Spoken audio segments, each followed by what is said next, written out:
You think you know what pirate life was like. Let me guess. Swashbuckling adventures, buried treasure, and romantic sword fights under moonlit skies. Well, buckle up, because the real story of pirate life in the early 1700s is about to shatter every Hollywood fantasy you've ever had. These weren't dashing rogues with perfect teeth and flowing hair. They were desperate men living in floating nightmares, where survival meant embracing a level of filth and brutality that would make modern people faint. Welcome to the golden age of piracy, around 1710, when the Caribbean was crawling with ships full of men who'd rather risk death than spend another day working for pennies in civilized society. But here's the thing. Nobody tells you about choosing the pirate life. It wasn't a choice between adventure and boredom. It was a choice between different kinds of misery, and pirates just picked the kind where they might occasionally get rich before they died horribly. The average pirate ship wasn't some majestic vessel cutting through crystal blue waters. It was a creaking, groaning wooden prison that smelled like a combination of rotting fish, unwashed bodies, and whatever unfortunate creatures had died in the bilge. Picture the worst public restroom you've ever encountered, multiply that smell by 50, then imagine living in it for months at a time. That's your typical pirate ship on a good day. Morning on a pirate vessel started before dawn, not because pirates were early risers by choice, but because ships don't maintain themselves. While you were probably dreaming about treasure maps and adventure, these guys were already up scrubbing decks with sand and seawater. The sand came from whatever beach they'd last visited, and it was rough enough to take the skin off your knuckles if you weren't careful. The seawater was free, which was about the only thing that was. Deck scrubbing wasn't just about keeping things tidy, it was about survival. A slippery deck during a battle or storm could mean the difference between living to steal another day or becoming shark food. Pirates learned quickly that housekeeping wasn't just for landlubbers. Every morning, they'd get on their hands and knees and scrub those planks until they were smooth enough to walk on without breaking their necks. But the real fun started after breakfast, assuming you could call their morning meal breakfast with a straight face. We'll get to their culinary disasters in a moment, but first, let's talk about what filled the rest of their day. Rope work was endless on these ships. Every piece of rigging needed constant attention, because salt air had a nasty habit of rotting everything it touched. Pirates spent hours splicing lines, checking knots, and replacing worn sections. Here's something that might surprise you. Pirates were basically full-time maintenance workers who occasionally robbed people. The amount of daily upkeep required to keep a wooden ship functional was staggering. Sails needed mending almost constantly. The Caribbean sun was brutal on canvas, and even a small tear could turn into a ship-crippling hole if left unattended. Pirates would sit in whatever shade they could find, squinting at tiny stitches while sweat dripped into their eyes.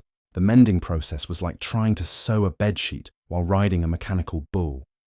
Ships don't stay still, even on calm days, and trying to make neat stitches while everything rocks back and forth was enough to drive anyone crazy. Some pirates got so good at this rocking motion sewing that they could repair sails faster than most landlubbers could mend a shirt on solid ground. Between the scrubbing and the sewing came the hauling. Ropes on these ships weren't the thin lines you might imagine. They were thick, heavy cables that took multiple men to move. Raising or lowering sails was a team effort that required coordination and strength. One person couldn't just decide to adjust the sails. It took the whole crew working together, pulling in rhythm while someone shouted timing commands. The irony of pirate life was that these men who'd rejected the structured world of legitimate employment had created their own version of grueling manual labor. They'd traded one form of backbreaking work for another, except now they were doing it on a floating workplace that could sink, catch fire, or get attacked by the Navy at any moment. And speaking of their workplace conditions, let's talk about the food situation. You know how people complain about office coffee today? Pirates would have traded their left eyes for bad office coffee. Their daily sustenance made prison food look like a 5-star dining experience. The foundation of their diet was something called hardtack. biscuits that were baked until they achieved the consistency of roof tiles. These weren't the cute little crackers you might pack for a picnic. Hardtack was serious business, designed to last for months without spoiling. The trade-off for longevity was taste and texture. Eating hardtack was like trying to chew on a brick made of flour. Pirates had to soak these biscuits in water, rum, or whatever liquid they could spare just to make them edible without breaking their teeth. But here's where it gets really appetizing. Those hardtack biscuits were usually infested with weevils. These tiny beetles would lay eggs in the flour before the biscuits were even baked. After a few weeks at sea, your breakfast would start crawling.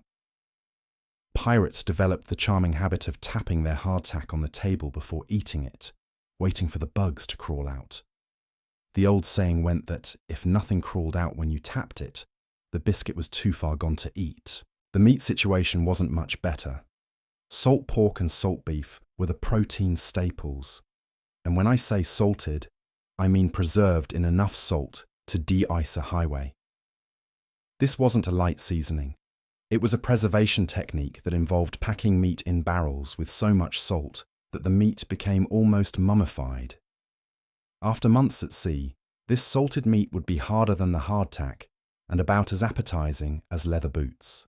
Pirates had to soak their meat in fresh water for hours before cooking it, assuming they had fresh water to spare.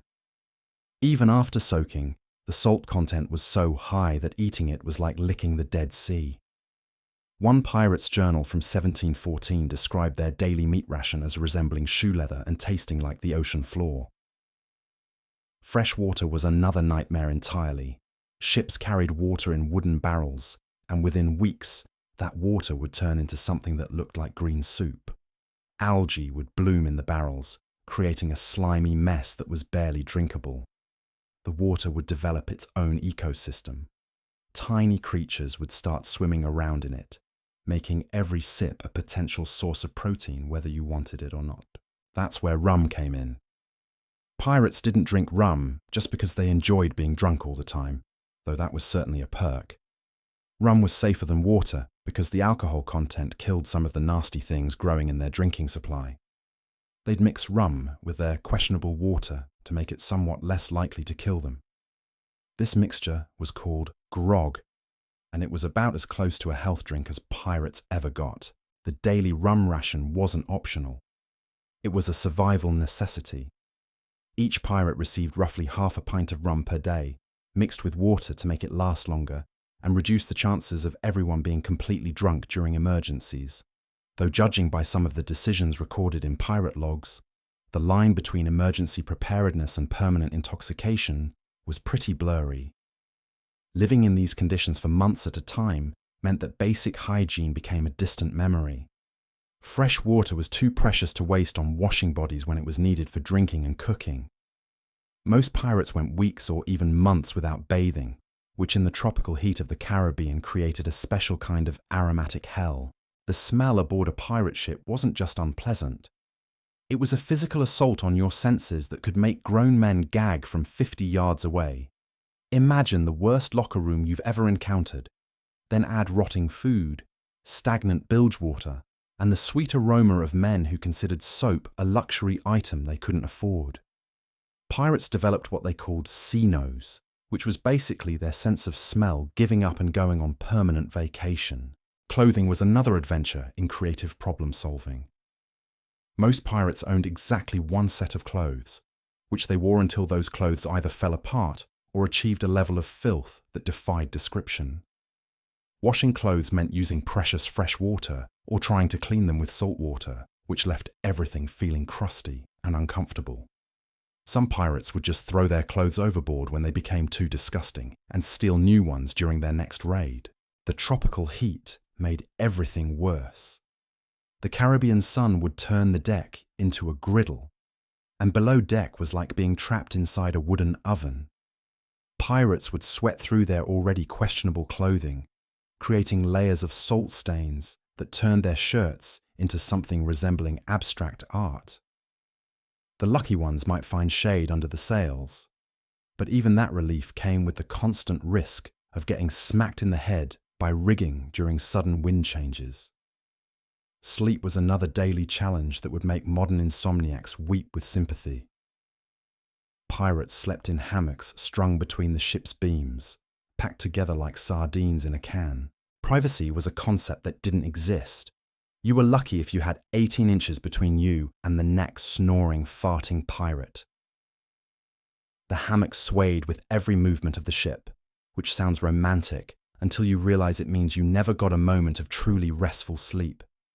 The night watch rotation meant someone was always moving around, climbing rigging, or shouting orders. Add in the creaking of the ship, the sound of waves, and the occasional rat scurrying across your face, and you've got a recipe for chronic exhaustion. Some pirates got so desperate for quiet sleep that they'd stuff bits of cloth in their ears, though this created the obvious problem of not being able to hear emergency orders. Personal space was about as rare as honest tax collectors. The average pirate ship had maybe 60 feet of deck space for a crew of 50 men. That's roughly the size of a small apartment for an entire pirate crew, including their sleeping quarters, workspace, kitchen, and bathroom facilities. Everything happened in full view of everyone else, which meant privacy was something you remembered fondly from your pre-pirate days. But here's where pirate life gets really interesting. Despite living in conditions that would make a medieval peasant complain, these ships operated under surprisingly sophisticated legal systems. Every pirate crew had what they called articles, which were basically employee handbooks written by criminals. These weren't casual agreements either. They were detailed contracts that covered everything from treasure distribution to bathroom etiquette. The articles typically started with the most important stuff, how loot would be divided. The captain usually got 2 shares, the quartermaster got 1.5 shares, and regular crew members got 1 share each. But here's the fascinating part. Everyone had to agree to these terms before joining the crew. It was democracy in action, except the voting was done by armed criminals on floating crime scenes. Discipline aboard pirate ships was handled through a combination of democratic voting and creative punishment that would make modern HR departments faint. Stealing from your crewmates wasn't just frowned upon, it was a career-ending mistake that could literally end with your career being terminated along with your life. The punishment for theft was usually decided by crew vote, and pirates were surprisingly creative when it came to making examples of violators. Marooning was the ultimate pirate pink slip. Instead of just firing you, they'd drop you off on a deserted island with minimal supplies and wish you luck. The supplies usually consisted of a pistol with 1 shot, some water, and maybe a bit of food if they were feeling generous. The single bullet wasn't for hunting. It was for when you got tired of waiting to die of starvation. Some islands used for marooning were so small that high tide would cover most of the land surface. Flogging was another popular disciplinary measure that made getting written up at work seem like a gentle suggestion. Pirates would tie the offender to the mast and beat them with a cat o' nine tails, which was basically a whip with multiple leather strands designed to maximize pain and scarring. The number of lashes was usually determined by crew vote, and pirates took these votes seriously. Your popularity with your crewmates could literally determine how much skin you'd have left afterward. But the most feared punishment was something called keel hauling, which involved dragging someone under the ship from one side to the other. The keel was covered in barnacles and other sharp sea creatures, so this punishment was like being dragged across an underwater cheese grater while trying not to drown. Most people didn't survive keel hauling, which was exactly the point. It was reserved for the worst offences. The fascinating thing about these brutal punishments was that they were considered fair because everyone had agreed to them in advance. Pirates might have been criminals, but they were criminals who believed in due process and majority rule. They'd hold trials complete with witnesses and testimony before deciding someone's fate. It was like a twisted version of democracy, where the jury was armed and the courthouse was floating. Fights between crew members were handled with surprising sophistication. Instead of letting disputes escalate into ship-destroying brawls, most pirate articles included rules about settling personal conflicts. Some crews required formal duels to be held on shore during the next port stop. Others had boxing matches on deck with the whole crew as audience and judge. The quartermaster played a crucial role in maintaining order and fairness. This wasn't just the guy who handed out supplies. He was like a combination judge, mediator, and enforcer. The quartermaster had the authority to override even the captain's decisions if the crew supported him. Many pirate ships operated more like floating republics than dictatorships, which is pretty remarkable considering they were filled with armed criminals. What made these systems work was that everyone understood the alternatives. Life on legitimate merchant ships or in the Navy involved similar hardships, but with much worse pay and no democratic input. Pirates might face brutal punishments for breaking their codes, but at least they had a voice in creating those codes and choosing their leaders. The daily routine of maintaining these floating democracies was just as demanding as the physical work of sailing. Disputes needed settling, supplies needed distributing, and decisions needed making about everything from navigation routes to raid targets. Pirates spent almost as much time in meetings as modern office workers, except their conference rooms smelled like rotting fish, and their PowerPoint presentations involved detailed discussions of which ships to rob next. The decision-making process aboard these floating republics was surprisingly complex for a bunch of criminals. When it came to choosing their next target, pirates didn't just sail around randomly hoping to bump into treasure ships. They operated sophisticated intelligence networks that would make modern corporations jealous. Pirates in port towns would gather information about merchant shipping schedules, cargo manifests, and naval patrol routes through a combination of bribery, eavesdropping, and strategic drinking sessions with loose-lipped sailors. Tavern keepers, dock workers, and even some corrupt officials became valuable sources of information. A single tip about a Spanish treasure galleon leaving Havana could set an entire pirate crew into motion. Pirates would pay good money for reliable intelligence, understanding that knowledge was often more valuable than weapons. Some crews maintained networks of informants across multiple Caribbean ports, creating an early version of industrial espionage that focused on maritime robbery rather than trade secrets. The planning phase of a raid involved careful consideration of wind patterns, tidal schedules, and escape routes. Pirates weren't just bloodthirsty thugs charging into battle. They were calculated predators who understood that survival depended on preparation. They'd study their target ships from a distance, counting cannons, estimating crew size, and looking for signs of military escort. A poorly planned attack could result in the entire crew ending up as shark food or decorating the nearest naval port's gallows. Weather played a massive role in pirate strategy. The Caribbean hurricane season meant that certain months were completely off limits for major operations. Smart pirates would use the stormy season for ship maintenance, crew recruitment, and intelligence gathering. They'd hole up in hidden coves and remote islands, waiting for calmer seas and better hunting conditions. Some pirate havens became temporary cities during hurricane season, with multiple crews sharing resources and swapping stories of their latest adventures. The social dynamics within these temporary communities were fascinating. Pirates who might normally be competing for the same prey would suddenly find themselves neighbours, sharing supplies and information. Temporary alliances would form, sometimes leading to joint operations when particularly valuable targets appeared. A single Spanish treasure fleet might attract 3 or 4 pirate crews working together, though these partnerships rarely lasted beyond the immediate profit opportunity. But the real complexity of pirate life became apparent when dealing with captured ships and prisoners. Hollywood pirates might dramatically make people walk the plank, but real pirates were far more practical in their approach to captives. Killing prisoners was actually bad for business. Word would spread quickly through maritime communities, making future victims more likely to fight to the death rather than surrender peacefully. Most pirates preferred to take what they wanted and release their captives with a stern warning about keeping quiet.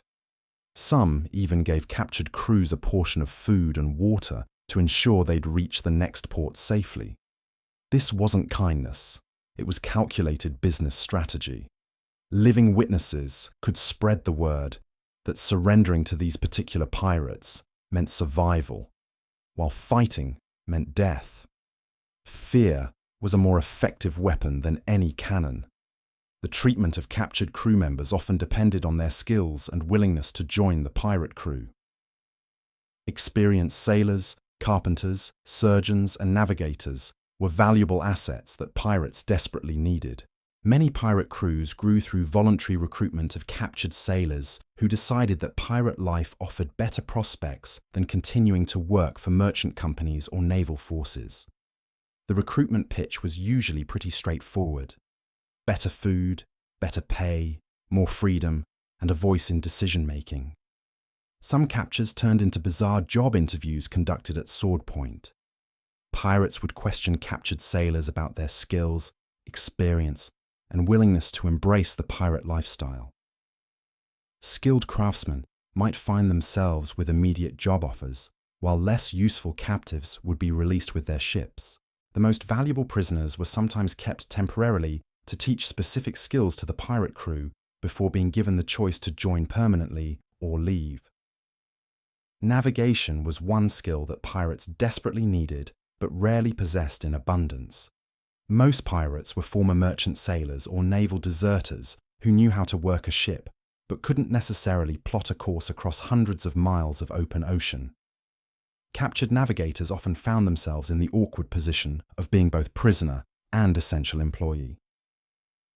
Some adapted to this strange situation by negotiating better treatment in exchange for their expertise. The daily routine of managing prisoners added another layer of complexity to pirate operations. Captives needed to be fed, guarded, and prevented from escaping or sabotaging the ship. Pirates had to balance security concerns with practical limitations. They couldn't spare too many crew members for guard duty, especially during critical sailing operations. Many pirate ships developed elaborate systems of rotating watches and secure storage areas for valuable prisoners. Medical care aboard pirate ships was another area where reality diverged sharply from popular imagination. Pirates didn't just tough out their injuries with a swig of rum and a piece of leather to bite on. Many crews included skilled surgeons, or at least experienced field medics who could handle everything from sword wounds to broken bones. These medical professionals were among the most valued crew members, often receiving larger shares of treasure and special protection during battles. The ship's surgeon faced unique challenges that would test any medical professional's skills. Performing surgery on a moving ship required steady hands and creative problem-solving. Operating by candlelight during rough seas meant that precision work became a test of endurance and luck. Many pirate surgeons developed techniques specifically adapted to maritime conditions, including ways to brace patients during procedures and methods for keeping surgical instruments clean using limited freshwater supplies. Amputation was unfortunately common in pirate medicine, not because surgeons were incompetent, but because infections spread rapidly in the unsanitary conditions aboard ship. A minor sword cut could quickly become a life-threatening infection if not properly treated. Pirates learned to make hard decisions about sacrificing limbs to save lives, and surprisingly, many crew members survived these crude operations thanks to the high alcohol content of their daily rum rations, acting as a natural antiseptic. The psychological toll of pirate life was something that most historical accounts overlook, but it was very real for the men who lived it. Months of confinement in cramped, unsanitary conditions with the same group of people would strain anyone's mental health. Pirates developed their own methods of managing stress and maintaining morale, though these techniques weren't always healthy by modern standards. Gambling became a major pastime and social outlet aboard pirate ships. Card games, dice, and betting on everything from weather patterns to the next ship they'd encounter helped pass the long hours between raids. Some crews held elaborate tournaments with prizes ranging from extra rum rations to choice picks of captured goods.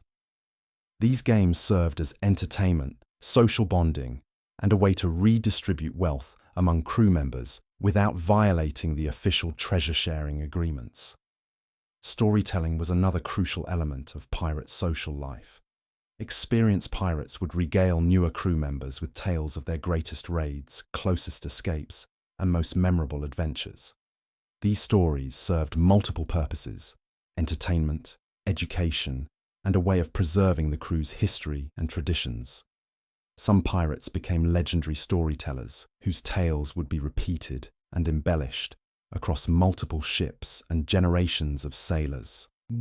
Music played a surprisingly important role in maintaining crew morale and coordination.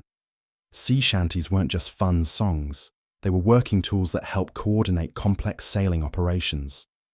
The rhythm of a good shanty could help dozens of men pull ropes in perfect synchronization, making difficult tasks easier and more efficient. Pirates adapted traditional sailor songs and created their own versions that reflected their unique lifestyle and values. The isolation of pirate life meant that news from the outside world was precious and rare. When pirate ships encountered each other or made port, the exchange of information was almost as important as trading supplies. Pirates would spend hours sharing news about naval movements, political changes, successful raids, and the fates of other pirate crews. This informal communication network helped individual crews make informed decisions about where to sail and which areas to avoid.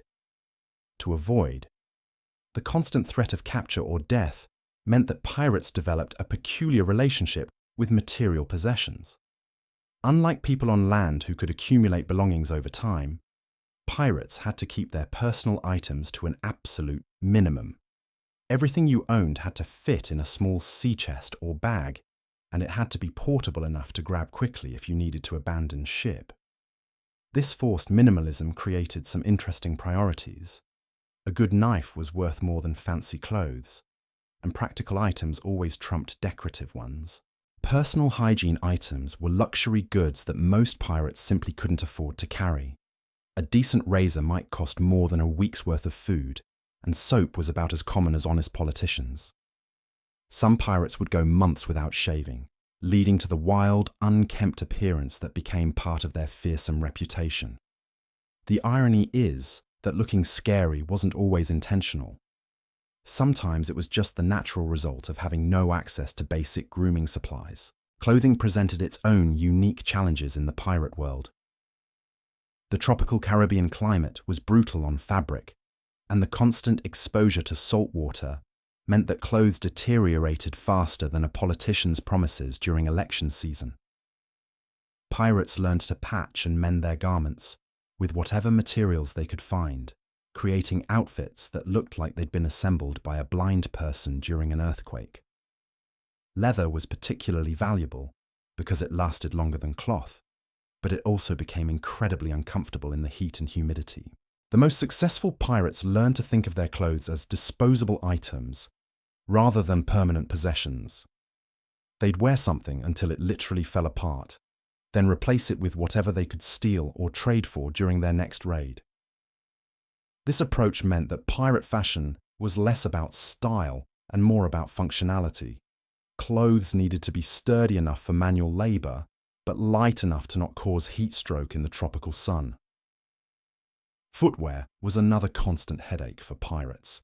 Good boots were expensive and hard to replace, but going barefoot on a wooden deck covered in splinters and sharp objects was like playing Russian roulette with your feet.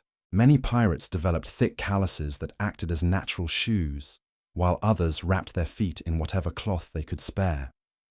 The lucky ones might steal decent boots during a raid, but finding the right size was about as likely as finding a mermaid who'd loan you money. The social hierarchy aboard pirate ships was more complex than most people realize.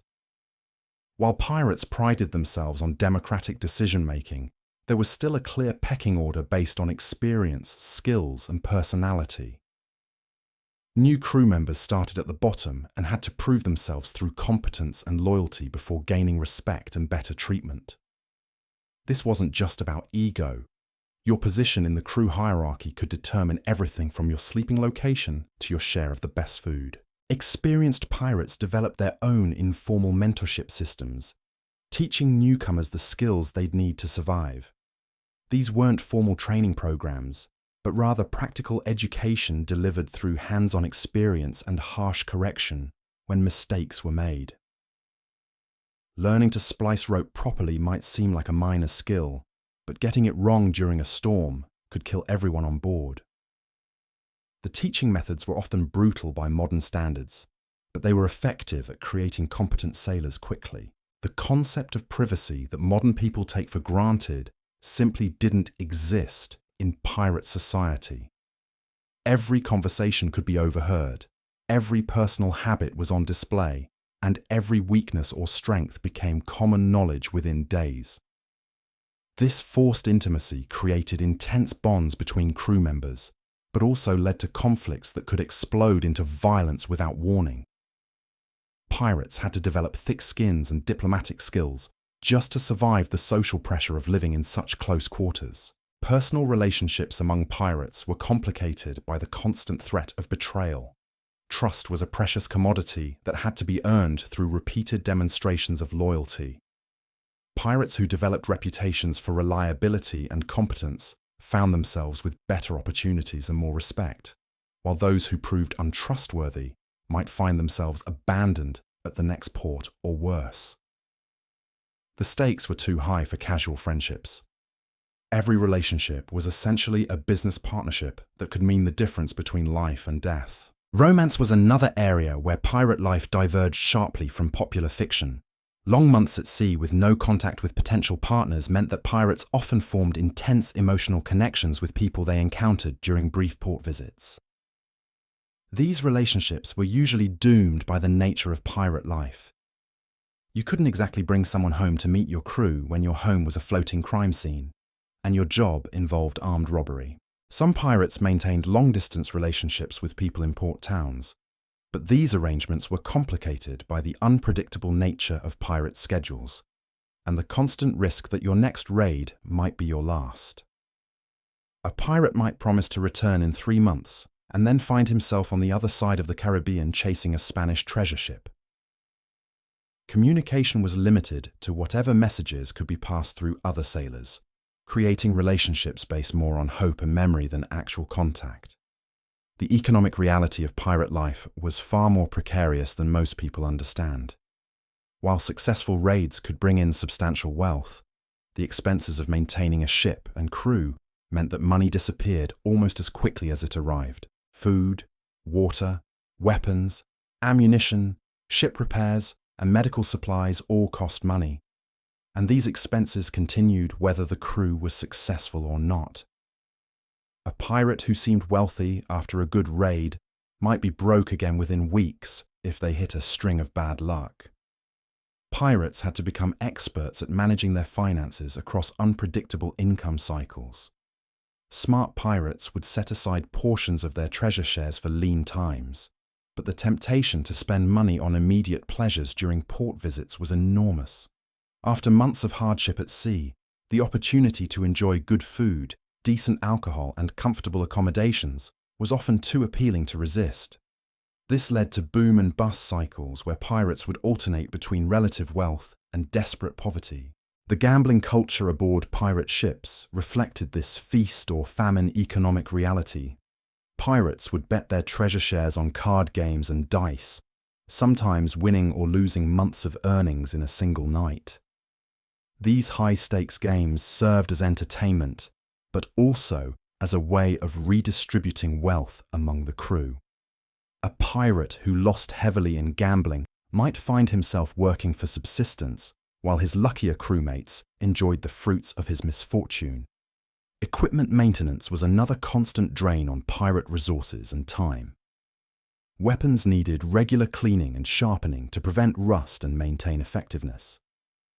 Firearms required gunpowder, shot, and replacement parts that were expensive and hard to obtain. Pirates learned to become their own gunsmiths, blacksmiths, and armorers out of necessity, developing skills that would serve them well whether they continued their criminal careers or eventually returned to legitimate society. The psychological pressure of constantly maintaining a fearsome reputation added another layer of stress to pirate life. Pirates understood that their survival often depended on their enemies' fear of them, which meant they had to project an image of ruthless competence even when they felt anything but ruthless or competent. This created a strange form of performance art, where pirates had to act like the legendary figures they were supposed to be, even when they were just tired, hungry sailors trying to make a living in a dangerous world. So there you have it. The real story of pirate life that Hollywood forgot to mention in all those swashbuckling adventures. These weren't romantic heroes sailing off into glorious sunsets. They were desperate men trapped in a cycle of back-breaking labor, questionable food, and the constant threat of violent death. They traded the misery of legitimate poverty for the misery of criminal poverty, except now they had to worry about being hanged if they got caught. The most remarkable thing about these pirates wasn't their ability to find treasure. It was their ability to survive conditions that would break most modern people within a week. They created functioning societies aboard floating death traps, developed democratic systems while living as criminals, and maintained their humanity despite circumstances that seemed designed to strip it away. They were master problem solvers, expert negotiators, and surprisingly sophisticated businessmen who just happened to conduct their business at sword point. Next time you see a pirate movie with its clean-shaven heroes and spotless ships, remember the reality. Months of grinding labor, food that moved on its own, water that grew things, and the constant smell of unwashed bodies in tropical heat. The real pirates were tougher, smarter, and more resilient than any Hollywood hero could ever be. They had to be. Their lives depended on it every single day.